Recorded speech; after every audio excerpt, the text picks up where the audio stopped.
Okay guys, so the videos that I'm going to be posting are going to be focused mainly on SPAG. So you can watch these videos as many times as you like, keep revisiting, keep practicing and see how we go. So punctuation. We all know that it's a great way to introduce more structure into our writing, give it more detail, a bit more excitement. And today we're going to be focusing on how we use commas to enhance our writing. So commas are used to help signal meaning. So there are 3 different ways that we use them, and we're going to talk about all 3 ways in this video and have a look at some examples of each.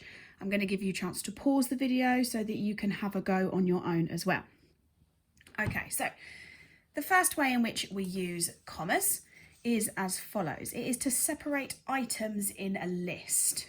Okay, I'm going to come back to each one of these individually anyway and work through them. The second example is to separate extra information. And then finally, we have to separate a subordinate clause from a main clause. Now, all of this is language that you should have heard before. If you need to revisit any of this stuff, like subordinate clause, then go back and revisit before you watch this video. Okay? So let's talk about the first way that we use commas to separate items in a list. Okay, now, when I say items in a list, that could mean names, it could mean adjectives, or it could mean other common nouns that you may want to list. Okay, so I've got a sentence written here. Harry, Ron, Malfoy and Neville were all given a detention. Now, obviously, if I'm looking through here, I haven't put in any commas in this sentence, and the reason that I haven't done that is because I'm going to put them in for you. We're going to use green pen because that's what we use at school, and we'll see where the commas go. So think about this sentence and think about what it is that I'm actually listing. Okay, so I am listing proper nouns. I'm listing names. Okay, so in between those names, I need to put a comma in between each one. So Harry, comma, Ron, comma. Now I don't need one after Malfoy because I've got and here, and we don't usually put commas in front of and. So I've got Harry, Ron, Malfoy and Neville were all given a detention. So I've got my nouns that I'm listing, and then I've got my commas in between to separate them. Okay, nice easy example there. So my next example isn't using names this time. I've got the wild wailing wind whipped at the walls. Okay, a bit of alliteration there as well. So let's think in this sentence about what it is again that I am listing. So I'm listing something here.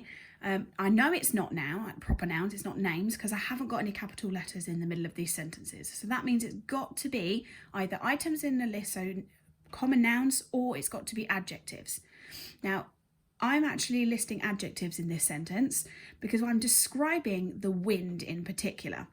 So I've got the wild wailing wind. Now, in between these adjectives, I've got 2 adjectives here. I've got wild and I've got wailing. So in between those 2 adjectives, I need to put my comma. That is where my comma will go. So that leaves me with the wild wailing wind whipped at the walls. Okay. So I've given you 2 different examples there of how we use commas to separate names, adjectives or items in a list. Now is the chance for you to pause the video, have a go and see if you can come up with some alternative sentences. Okay, coming back to my second reason that I would use commas in a list. So if I come back to this, I'm separating extra information from the rest of my sentence. Okay, so an example of this I've got on the next page. If we just have a look. I've got Harry's least favourite teacher, Professor Snape, was tall and harsh looking. Okay, now I need to think about what is the extra information in this sentence. So I've got that Harry is Harry's least favourite teacher. Now the extra information in this sentence is actually his name, Professor Snape. I don't need to tell the reader that that's his least favourite teacher. I'm just giving that extra information. So Professor Snape is what needs to come inside the commas. So I'll have Harry's least favourite teacher, comma, Professor Snape, comma, was tall and harsh looking. Okay, so the extra information is his name. That's the extra detail that I'm giving into my sentence. And that is where, therefore, my commas therefore need to go around that extra information. Okay, let's have a look at another example. So my next example is the tree, which was blowing wildly in the wind, lost a branch. Now, actually, this particular example, the extra information is actually what we call a relative clause. Now, I'm going to come back to that during another video, because a relative clause must start with a relative pronoun, which in this case is which. Okay, so I've got the tree. Now, the extra information in this sentence is which was blowing wildly in the wind. So there's quite a lot of extra information in that sentence, but still that is the part that needs to come inside the commas. So the tree, comma, which was blowing wildly in the wind, comma, lost a branch. Now, the key with this particular way of using commas is that if I were to take that part out of the sentence, it would still make sense. So if I take out which was blowing wildly in the wind, I would be left with the tree lost a branch. That still makes sense on its own. So the extra piece of information in there is just giving me extra detail. Okay, I'm going to give you another bit of time now to pause the video again. Have a go at coming up with your own sentences for using an extra information in a sentence, using commas to separate it from the rest of the sentence.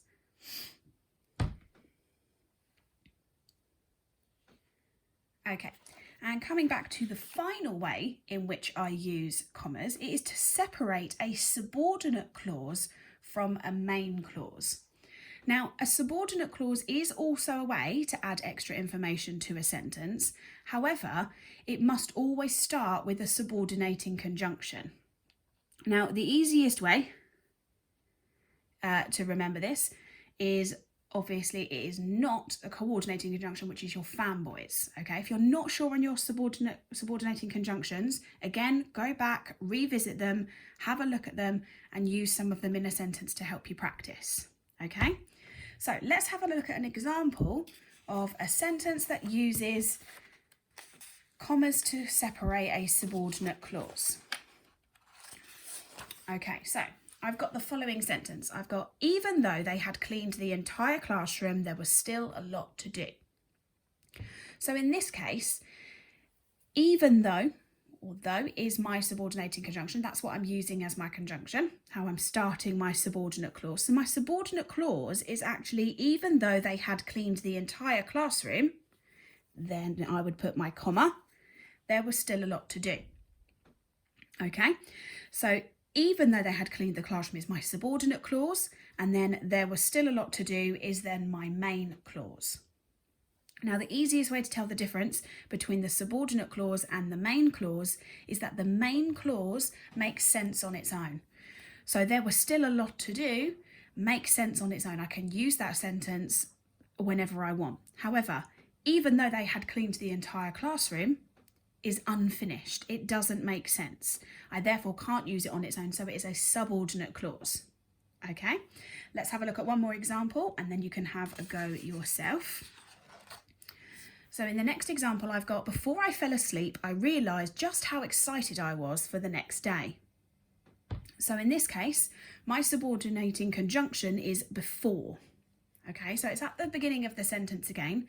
Now we'll come back to, like I said, we're going to revisit lots of these things because there are times when I can use my subordinated conjunctions in the middle of my sentence instead of just at the beginning. Okay, but for this purpose, I'm using it at the beginning, so it makes it easier for us to spot. So before I fell asleep, I realised just how excited I was for the next day. So if my subordinated conjunction is before, that tells me that's the beginning of my subordinate clause, which is before I fell asleep. So before I fell asleep, comma, I realised just how excited I was for the next day. Okay, so my main clause therefore being, I realised just how excited I was for the next day. That part makes sense on its own. And then I've got before I fell asleep, which doesn't make sense on its own. It's not finished. Okay, so I'm going to give you another few seconds to pause now. Pause the video, have a go, see if you can come up with some sentences that use subordinate clauses and that are separated with a comma. Okay guys, so coming back to our 3 ways in which we use commas. So they were to separate items in a list, to separate extra information or to separate a subordinate clause from a main clause. Okay, now like I said, you can watch this video again if you want to. Keep practicing them as much as you can and have a go at putting them into your writing. That's the key, is getting them into your sentences, getting them into your paragraphs. Okay, if you're not sure where the commas come, sometimes I find it's also easy if you read your sentence out loud. Sometimes you can tell because you naturally pause where that comma will come. Okay, so for the first one, Harry, Ron and Malfoy and Neville were all given a detention. I naturally pause. If I come to this one, even though they had cleaned the entire classroom, there was still a lot to do. I naturally pause, okay? So reading your work aloud to yourself can be a really useful tool when editing your writing, okay, for spotting those missing commas. Okay, so I'll be back soon with another video. Don't actually know what it's going to be about yet, but I hope that this one helped.